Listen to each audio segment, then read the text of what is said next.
중심으로 하여서 성령으로 살라 하십니다. 이런 제목으로 함께 말씀의 은혜를 나누려고 합니다. 사랑하는 여러분, 오늘은 우리 교회에서 지키는 중요한 명절, 절기 중에 하나인 성령 강림절입니다. 아마도 교회에 처음 나오신 분들에게는 낯선 날일 수가 있겠지요. 크리스마스나 곧 성탄절이나 부활절 혹은 추수감사절이라고 하는 절기에 대해서는 귀에 익은 그러한 절기이지만은 성령 강림절, 그러니까 왠지 낯설게 들릴 수도 있습니다. 그러나 예수님을 믿은 지 오래되신 분들이나 아니면 신앙생활을 제법 하신 분들에게 있어서 성령 강림절은 정말 중요한 명절이요 절기라고 할 수가 있습니다. 성령 강림절이 어떻게 시작되었는가?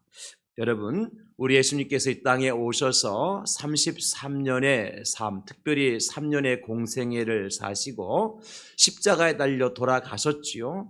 그러나 돌아가신 지 3일 만에 다시 살아나셨습니다. 부활하셨습니다. 그리고 난 다음에 40여일을 이 땅에 더 계시면서 천국 복음을 증거하시다가 하늘로 올라가셨습니다. 승천하셨습니다.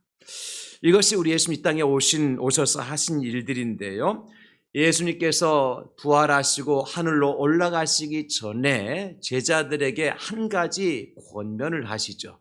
너희들은 예루살렘을 떠나지 말고 아버지께서 약속하신 그것을 기다리라. 그렇게 말씀하셨어요.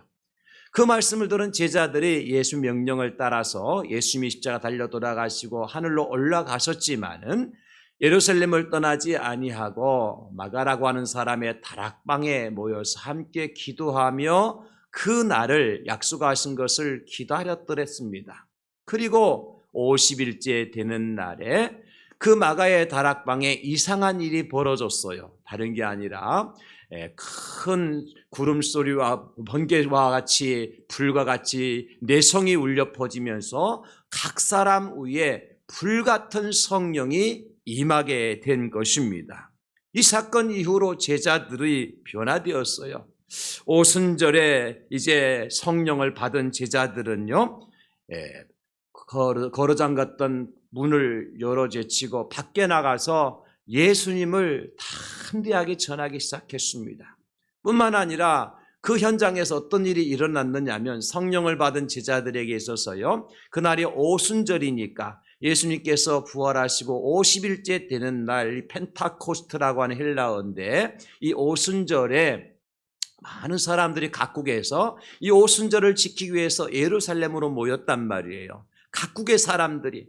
그런데 그 제자들이 성령을 받고 난 다음에 어떻게 변화되느냐 하면 각국의 말로 그들에게 복음을 전하는 거예요. 그들이 한 번도 외국어를 배운 적도 없고 외국어 학교도 나온 적도 없는데 그럼에도 불구하고 갑자기 입이 열리면서 혀가 풀리면서 각 나라의 방언으로 설교하고 복음을 전했다고 하는 것입니다.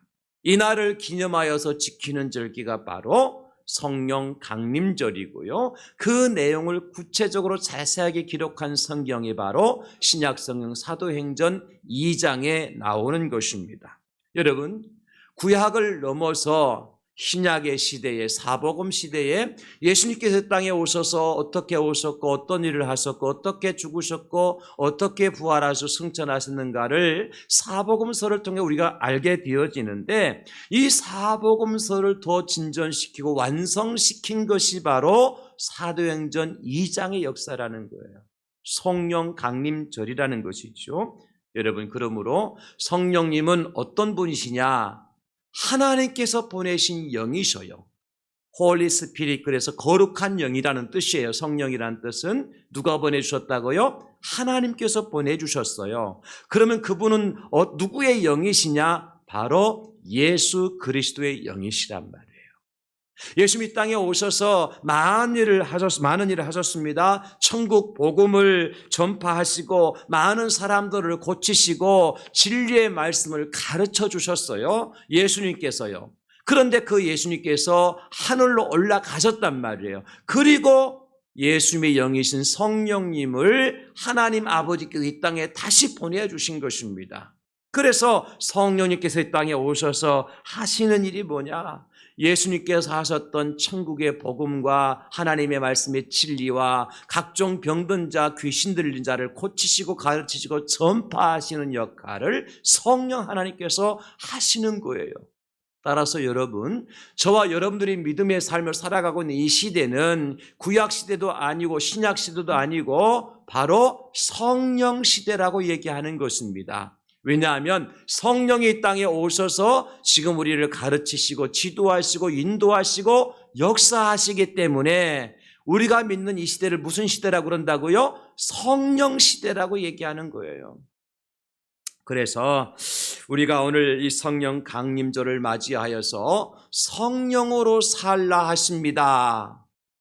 이런 제목으로 함께 말씀의 은혜를 나누려고 하는 것입니다. 여러분, 오늘 우리 하나님께서 사도 바울을 통하여서 갈라디아 교회 성도들에게 같은 맥락의 말씀을 중복적으로 하시고 계셔요. 그 말씀이 뭐냐? 우리가 읽지는 않았지만 16절에 보니까 성령을 따라 행하라 말씀하셔요. 18절에서는 성령의 인도를 받으라 말씀하셨고, 우리가 함께 읽었던 26절에서는 25절에 성령의 성령으로 살라 그렇게 말씀하셔요. 성령을 따라 행하라, 성령의 인도를 받아라, 성령으로 살라. 이 말씀은 같은 맥락의 말씀인 거예요. 하나님께서 보내신 예수 그리스도의 영을 우리가 영접하고 그 예수 그리스도의 영을 받고 예수님 그리스도의 영이신 성령의 인도를 따라서 성령의 지도하심을 따라서 살아가라는 것이죠. 그리고 이어서 말씀해 주시는 것이 뭐냐면 육체를 따라 살아가는 사람들이 맺게 되어지는 육체의 열매와 성령의 인도를 따라 살아가는 사람들이 맺게 되어지는 성령의 열매가 어떤 것인가를 아주 구체적으로 19절에서 23절에서 말씀해 주고 있지요. 우리가 너무나 잘 아는 말씀이잖아요. 여러분, 열매를 보면 나무를 알 수 있잖아요. 사과 열매를 보면 이건 사과나무구나. 감나무가 열매 맺힌 나무를 보면 이거 감나무구나. 나무 자체를 보면 우리가 잎이 다 떨어지고 열매 없는 나무를 보면 이게 감나무인지 사과나무인지 배나무인지 잘 구별이 되지 않잖아요. 그런데 뭘 보면 알 수 있어요? 열매를 보면 알 수 있다는 거예요.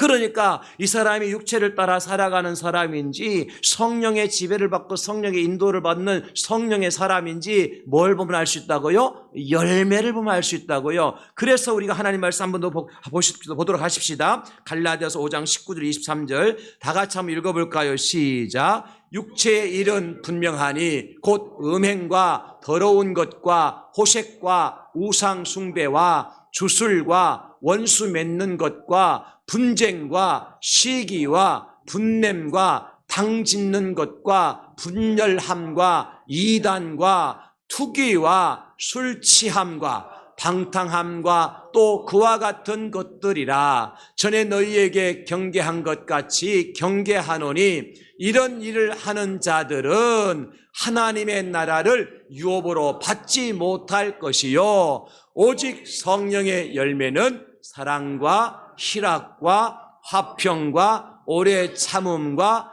자비와 양선과 충성과 온유와 절제니 이 같은 것을 금지할 법이 없느니라. 아멘.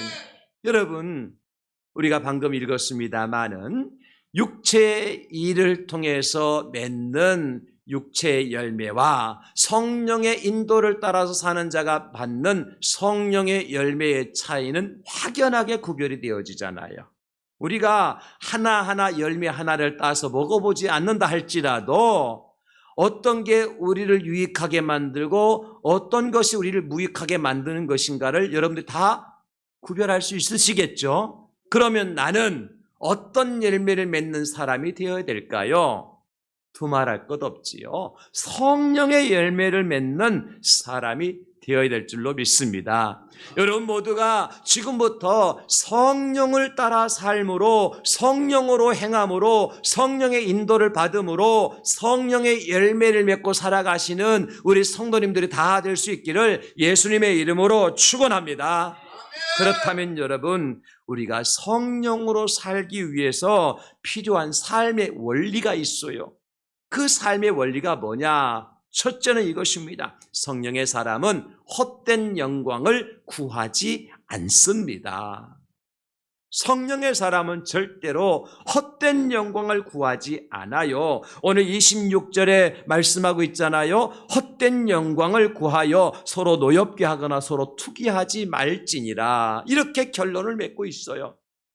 성령의 사람은 헛된 영광을 구하지 않는다. 여기 헛된 영광이라고 하는 헬라어의 케노도키아라고 하는 헬라어의 뜻이 무슨 뜻이냐면 단순히 어떤 자존감이나 인정받고 싶은 마음, 그것을 더 넘어서는 그런 마음이에요. 그게 뭐냐? 하나님보다 사람 앞에서 자신을 높이고 드러내려는 욕망, 이것이 케노도키아라고 하는 헛된 욕망인 거예요.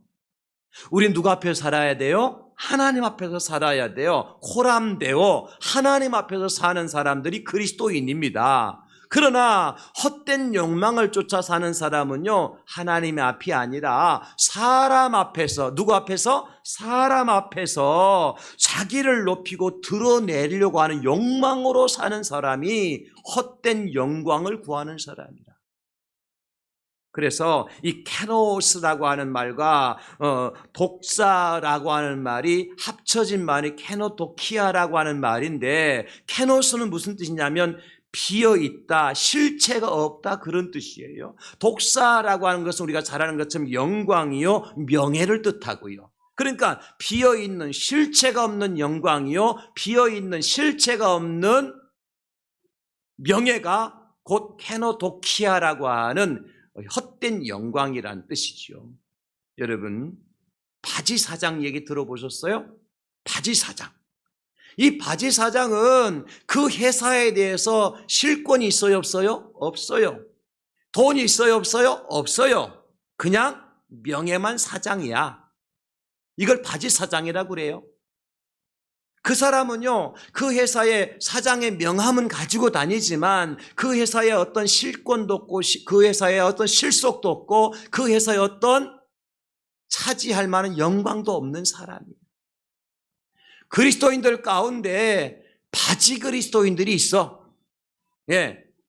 예수님을 믿어도 우리의 실체이신 예수님을 우리 안에 모시고 실제이신 성령님을 모시고 살아야 되는데 그냥 사람 앞에서 나를 드러내고 그런 욕망으로 살아가는, 그래서 교회 나오는 사람들이 간혹 있다는 것입니다. 그래서 이런 사람들은 내가 더 인정을 받기를 원해요. 이런 사람들은 뭐라고 얘기하냐? 내가 더 옳다, 내가 더 영적이다, 내가 더 성공했다, 내가 중심이어야 한다, 그런 마음 가지고 살아가요. 이것이 바로 헛된 영광을 구하는 사람들의 모습인 것입니다. 그러면 이런 마음과 이런 자세로 살아가는 헛된 영광을 구하는 사람들 때문에 나타나는 두 가지의 현상과 결과가 있어요. 그게 뭐냐? 서로 노엽게 하고 서로 투기하는 것입니다. 그러면 여러분, 헛된 영광을 구하는 것하고 서로 노엽게 하고 서로 투기하는 것은 서로 별개의 것이 아니라 헛된 영광을 구하다 보니까 어떤 열매를 맺게 되어져요? 서로 노엽게 하는 열매를, 서로 투기하고 시기하는 결과를 가져온다는 것입니다. 그래서 우리가 성령으로 살기 위해서는 두 번째 어떻게 해야 되느냐? 성령의 사람은 서로 노엽게 하지 말아야 합니다. 여기 노엽게 하다 프로칼레오라고 하는 헬라어는 무슨 뜻인가 하니까 누군가를 화나게 한다는 것이거든요. 노엽게 하는 것은 화나게 하는 거잖아요. 그렇죠? 그런데 성경에서 이 화나게 하는 것은 무엇 때문에 화나게 하느냐? 경쟁심을 자극을 해서 맞서 싸우도록 건드려서 우월감을 드러내도록 상대를 자극함으로 노엽게 만드는 거예요. 여러분, 투라는 것을 알아서 소 경기장에 가서 이제 투사와 소가 싸우는 거 있잖아. 그죠? 이 멕시코나 저런 데 가면 투 경기가 있거든요. 큰 황소, 막 그 용감하고 우람한 힘이 센 소와 가냘프게 생긴 사람과 싸워요. 근데 그 투사의 손에 뭐가 들려 있죠? 빨간 천이 들려 있어요. 소도는 원래 생명이랍니다. 색깔을 잘 구별하지 못한대요. 그런데 그 빨간색만 보면 자기를 공격하는 것으로 알고 소가 화가 나가지고 이것과 반드시 내가 싸워야 되겠다 생각하고 투사를 향해서 공격을 하는 것입니다. 이게 투 경기잖아요. 그것처럼 소를 화나게 만들고 경쟁심을 유발해가지고 서로 하여금 노엽게 만들어서 그것을 들고 있는 사람을 공격하는 것이 아니라 뭘 공격해요? 그 빨간 천을 공격하는 거예요. 실제로는. 그런 역할을 하는 사람들이 간혹 교회 안에도 있다는 거예요. 그런 사람들이 바로 서로 노엽게 하는 사람인데 성령의 사람은 절대로 서로 노엽게 하지 않는다는 것입니다. 즉 나는 너보다 더 낫다는 태도로 상대를 건들지 않아야 되는 것입니다. 실제로 교회 안에서 이런 말을 들을 때가 있죠. 왜 그것밖에 못합니까? 목사님 왜 그것밖에 못합니까?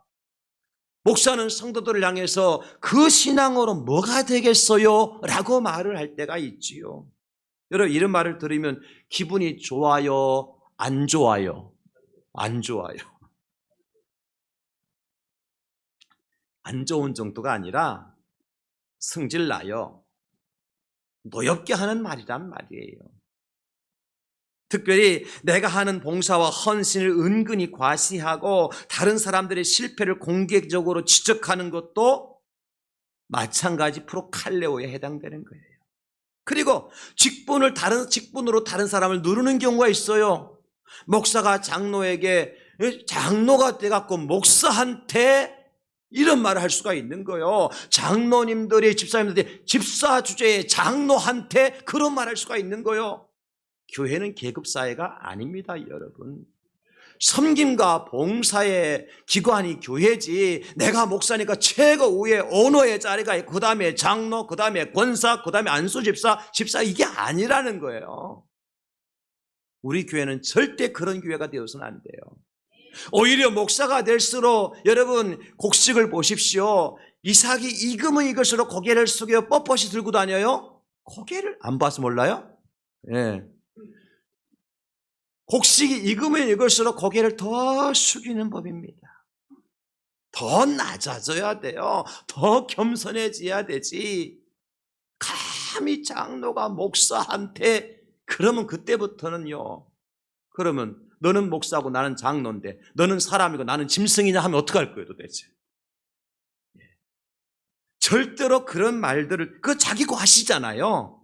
자기의 어떤 직분 때문에 이것들은 전혀 성령의 사람이 할 일이 아니라는 거예요. 여러분 사울 왕을 보세요. 다윗이 블레셋과 가서 싸워가지고요 생명을 바치며 싸워서 큰 승리라고 돌아와요.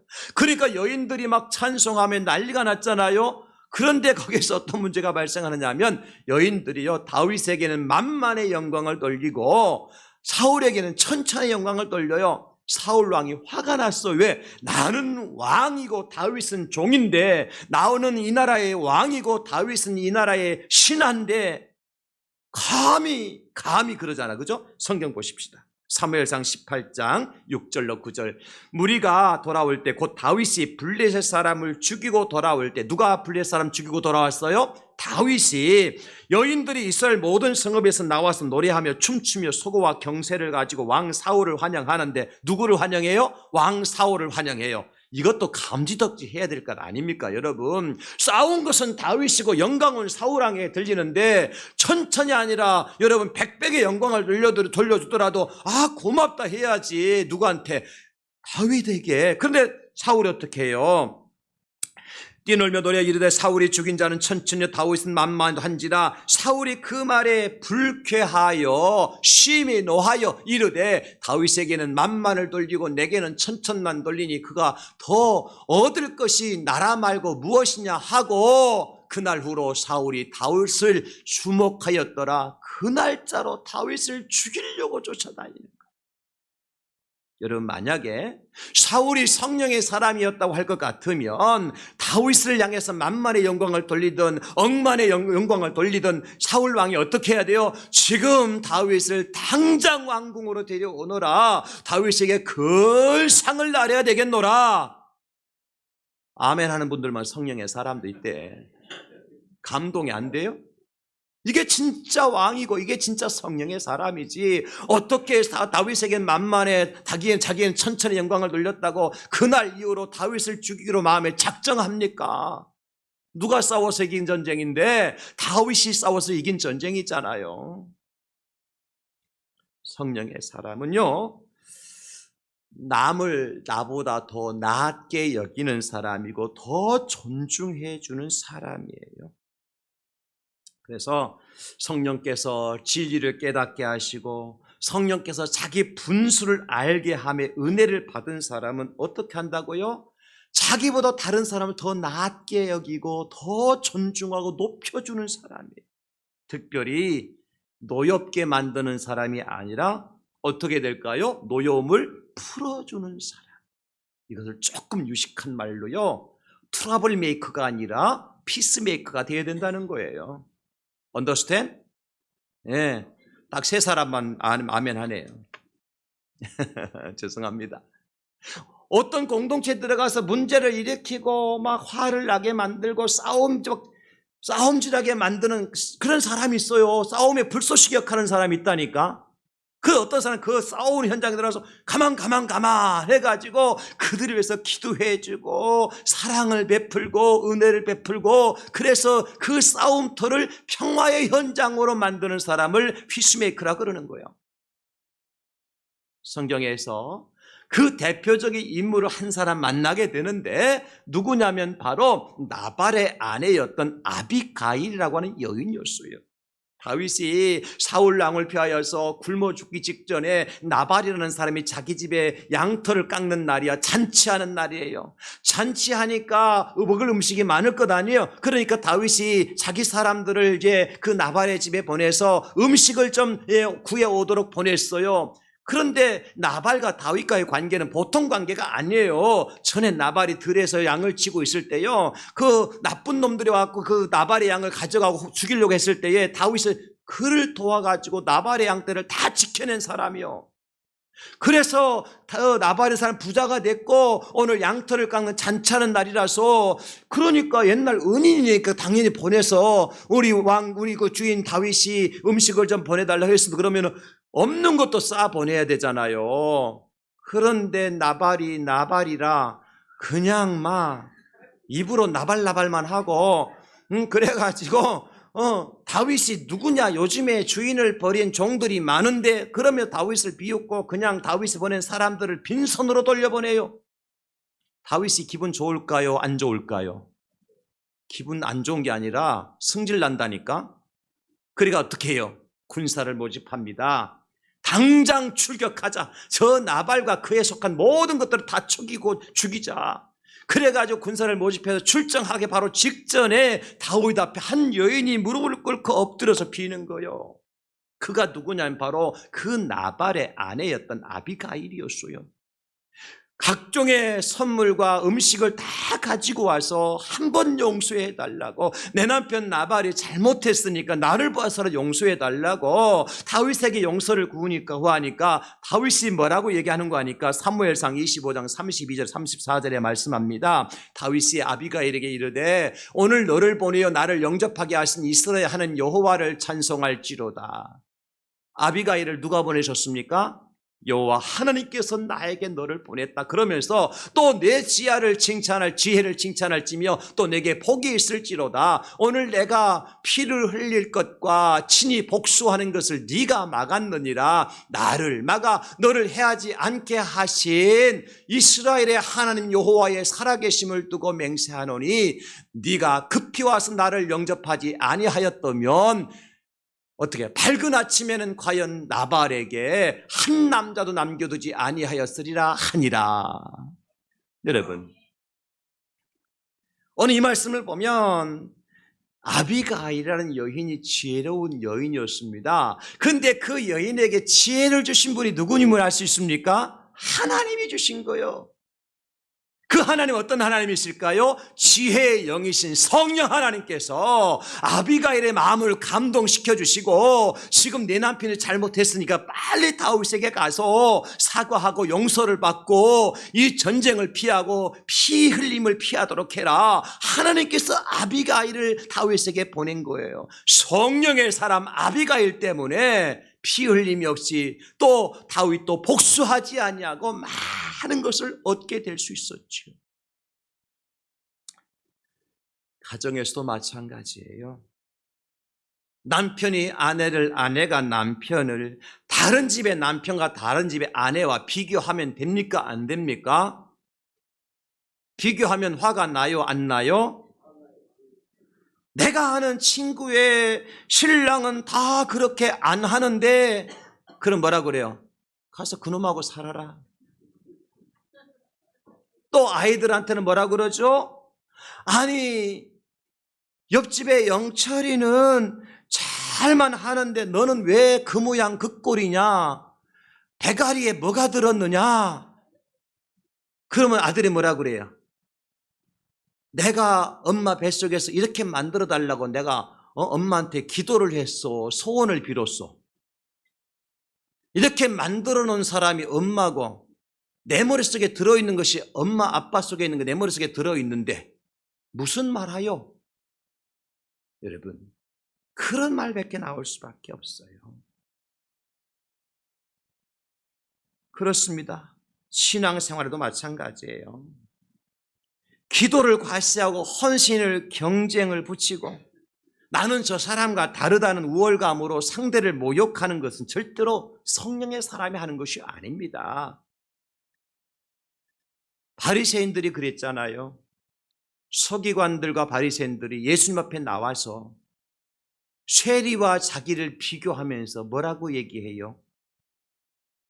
주님, 우리는 다른 사람들 곧 토색과 불의와 간음을 행하는 자 같이 아니하고 이 세리들과도 같지 않음을 감사하나이다. 그런 머리를 축 펴들고 두 손 높이 들고 기도하는 거예요. 그러나 세리들은 어떡합니까? 큰 얼굴도 들지 못하고 고개를 땅에 받고 하나님 앞에 죄인 중에 쾌설하고 회개하고 용서를 빌잖아요. 그때에 바리새인들은 사실은 일주일에 2번씩 금식을 했고 11조를 꼬박꼬박 냈으니까 남의 돈 도둑질한 것처럼 살아가는 세리들과는 비교가 되지 않지요. 그렇기 때문에 예수 앞에 나가서 우리는 이 세리들과 같지 않음을 감사하나이다. 감사할 게 따로 있지. 그때 우리 예수님께서요, 누가복음 18장 14절에요 어떤 결론을 내신지 아세요? 누가 과연 의로운 자냐? 내가 너희에게 이르노니 의롭다함을 받을 자들은 너희가 아니라 저 세리들이니라.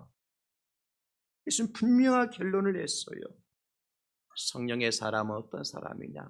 성령에 사는 사람은 다른 사람을 노엽게 하지 않는 사람이라고 그랬습니다. 다른 사람 마음을 따뜻하게 만들고 분노를 누그러뜨릴 줄 아는 사람이 성령의 사람이에요. 자극적인 언어가 아니라 온유한 말로 다른 사람을, 형제를, 자매를 온유한 말로 대접해 주는 사람이 성령의 사람이라. 변화된 사도 바울을 보십시오.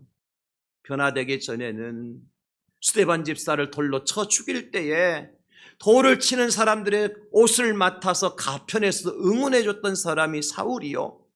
다메섹으로 예수 믿는 사람들을 교회를 핍절하고 잡아 가두기 위해서 공문을 가지고 달려갔던 사람, 마음이 완악하되 혈기가 등등했던 사람이 사울이었습니다. 그런데 그 다메섹 도상에서 예수님 만나죠. 예수의 영이신 성령이 그에게 임하게 되었을 때에 그는 꼬꾸라질 수밖에 없고 나중에 뭐라 그래요? 나는 죄인 중에 괴수요, 나는 실싹동이에 불과한 사람이라고. 그렇게 자기 자신을 낮추고 나를 통해서 오직 영광을 드러낼 분은 하나님뿐이시고 나는 천하보다 한 영혼을 위해서 내 생명을 바치겠노라고 고백하는 사람이 바울이었습니다.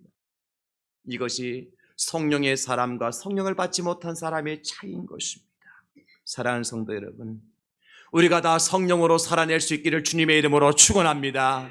그러기 위해서는 다른 사람을 노엽게 하는 것이 아니라 어떻게 하고요? 마음을 따뜻하게 만들어주고 노여움을 누그러뜨려주고 자극적인 언어가 아니라 온유한 말로 형제와 자매를 권면하는 성령의 사람, 우리 대양지기 모든 성도들이 될 수 있기를 예수님의 이름으로 축복합니다.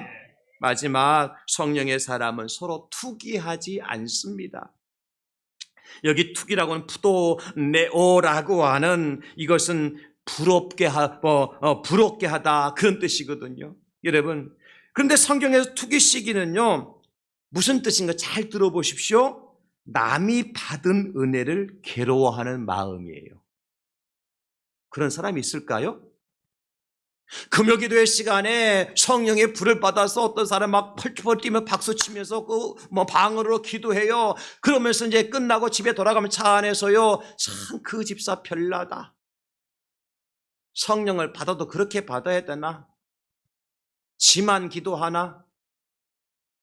그렇게 말하는 사람은 성령 받은 사람일까요? 못 받은 사람일까요? 제가 볼 때는 성령 못 받은 사람이야. 왜냐하면 다른 사람이 받은 은혜를 내가 괴로워하고 있잖아, 지금. 만약에 성령의 사람 같으면 어떻게 해야 돼요? 그 집사님이 그냥 5m 뛰면 주님 나는 10m 뛰게 해 주십시오. 그 집사님이 말이죠, 방언이 아니라 예언, 방언하면 나는 예언까지 하게 해 주세요. 그 집사님이 2시간 기도하면 나는 4시간, 5시간 기도해도 지치지 않게 해 주세요. 이게 성령의 사람이지. 어떤 사람을 보면 상대가 잘 되는 것을 보면 전혀 기뻐하지 못하는 사람이 있어요. 우리에게는 5장 6보가 있는데 5장 7보를 가진 사람이 있다고. 마지막 7보는 무슨 보? 심술보, 욕심보야. 그게 바로 누구의 심보냐면 놀부심보. 아니, 동생이 호박을 갈라서 황금을 얻었으면 형이 돼갖고, 야, 참 됐다, 우리 가문에 경사 났다. 그러면 동생이 자기만 황금 가지고 살 것 같아요? 형님, 이거 나 충분히 먹고 사니까 형님 반 딱 잘라 형님 거예요. 그럴 건데, 놀부는 그렇게 했어요, 못 했어요? 안 했다. 뭐가 있었기 때문에? 놀부심보, 심술보, 욕심보가 있기 때문에. 투기하는 마음이 있었다는 거예요. 시기하는 마음이 있었다는 거예요. 여러분, 교회 안에서 다른 사람이 인정받을 때 여러분 불편하십니까? 왜 저 사람은 인정받고 나는 인정받지 못하느냐고, 다른 사람의 새로운 일꾼으로 세워질 때 여러분 마음에 시험이 들거나 교회를 떠나고 싶은 마음이 생기지는 않습니까? 왜 저 사람만 쓰임받느냐고. 심지어 교회 안에서요, 다른 부서가 부흥되면요, 잘났다, 잘났어, 시기하고 이게 되는 거예요. 사촌이 땅을 사면 뭐가 아파요? 그러면 돼야 안 돼요? 사촌이 땅을 사면 형님이든 아우든 참 잘했다, 고생하더니 이제는 살만하구나. 그 땅에다가 거름도 갖다 주고 그 땅을 읽을 때 같이 쟁기질도 같이 해주고, 그래 나중에 남은 이삭이라도 얻어먹을지 말지도 하는데 배 아파갖고 되겠냔 말이요. 남의 행복이 곧 내 불행처럼 말하고 행동하는 사람, 바꾸어 말하면 남의 불행이 내 행복처럼 여기는 사람, 그런 사람은 성령의 사람이 아닙니다. 단적으로 목회 현장도 그런 일이 있어요. 여러분, 목사가 있고 부목사가 있으면 설교 강단에 서서 목사도 설교, 부목사 설교하는데, 목사 나보다 부목사가 설교를 더 잘할 수 있어요, 없어요? 있지요. 왜? 목사라고 다 같은 은사를 받은 게 아니에요. 어떤 목사는 설교 잘하는 은사, 어떤 목사는 기도 잘하는 은사, 어떤 자는 행정 잘하는 은사, 어떤 목사는 전도 잘하는 은사, 어떤 자는 찬양 잘하는 은사, 그죠? 신방 잘하는 은사, 사랑하는 은사, 병 고치는 은사 많습니다. 다 할 수는 없잖아요. 우리가 만능 인테이트먼트 아니잖아요. 그죠? 그런데 부목사가 설교를 잘할 때 설교하니까 성도들이 아멘 아멘 하는데 담임 목사가 설교할 때는 아멘 아멘 하고 있단 말이에요. 지금 아멘 무슨 말 눈 감고 있는 내가 뭔지 몰라.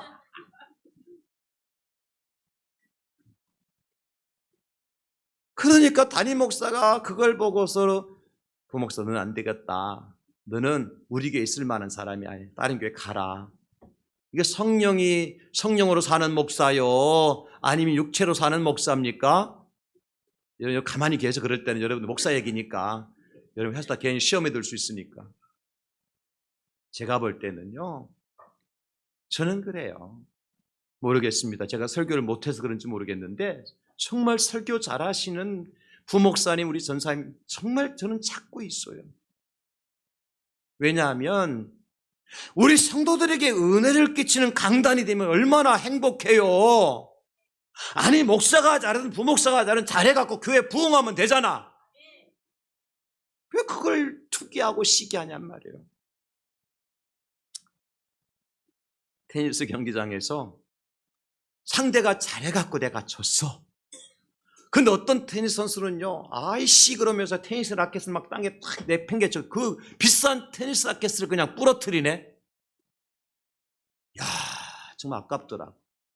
그 어떤 테니스 선수는요, 상대가 잘하고 내가 못해서 상대편에 가가 따봉따봉 최고 브라보 막 그러면서 말이죠. 그걸 칭찬 안아주고 뽀뽀해주고. 누가 성숙한 선수요? 말할 것 없잖아요. 성경에 보니까 예수님보다 6개월 먼저 이 땅에 오신 분이 계셔요. 그분이 예수님을 증거하고 많은 사람들이 그에게 구름대처럼 몰려와가지고 세례 받았어요. 나중에 예수님도 그에게 와서 세례 달라고 그랬어요. 그 사람이 누굽니까? 바로 세례 요한이지요. 그런데 요한의 시대가 끝나고 예수님의 시대가 도래되어질 때에 세례 요한의 제자들도 예수님께로 다 몰려가기 시작했어요. 그거 당연한 거지요. 그럴 때에 세례 요한이 뿔따구가 나가지고 이놈의 자식들 말이죠. 옛날에 나 좋다고 떠나다닐 때는 언제고 또 예수님께로 가냐 그러면서 이제 너는 이제 출당이다 탈당이다 다 시켰습니까? 아니잖아요. 세례 요한이 뭐라 그랬어요? 여러분 마가복음 이제 1장 7절로 8절에 보니까 그가 전파이르 나보다 능력 많으시니가 내 뒤에 오시는데 나는 굽혀 그의 신발끈을 풀기도 감당하지 못하겠노라. 나는 너에게 물로 세례를 베풀었거니와 그는 너희에게 성령으로 세례를 베푸시리라. 무슨 얘기인 줄 아십니까? 나는 내 손에 가진 물밖에 없지만 내 뒤에 오시는 예수님은 성령의 하나님이시다. 그런 고백을 하는 거예요. 말씀 마무리합니다, 여러분. 오늘 바울을 통해서 하나님께 우리에게 하시는 메시지가 무엇입니까, 여러분? 왜 공동체가 서로 상처 주고 서로 시기하고 투기하고 시기해야 하느냐는 거죠. 그것도 하나님의 교회가 주의 몸된 교회가 말입니다. 예수님께서 피로값을 주고 사신 하나님의 교회인데 왜 그 교회 안에 서로 상처 주고 서로 시기하고 투기하는 일이 생기느냐? 원인은 한 가지입니다. 헛된 영광을 구하기 때문이다. 하나님의 영광을 구해야 되는데 헛된 세상의 영광, 사람의 영광을 구하기 때문이에요. 그래요, 여러분. 본래 사람 안에는요, 누구나 할 것 없이 인정받고 싶은 욕망이 있어요. 비교 의식도 있고요, 우월감도 있고요, 자기를 과시하고 싶은 사람이 다 그 마음이 누구나 다 있어요. 여기서는 장 목사에게도 있어요. 여러분 그렇지 않겠습니까? 장 목사라서 맨날 제가 이제 공사 현장에서는 무슨 역할? 삽이라고 생각해요. 삽질하는 역할. 그런데 저 화명동에 저 서울에 수만 명이 모이는 교회 목사님들은 무슨 역할하냐? 포크레인 역할하는 거야. 저는 그렇게 비유해요. 그러면 공사 현장에 3만 있으면 됩니까?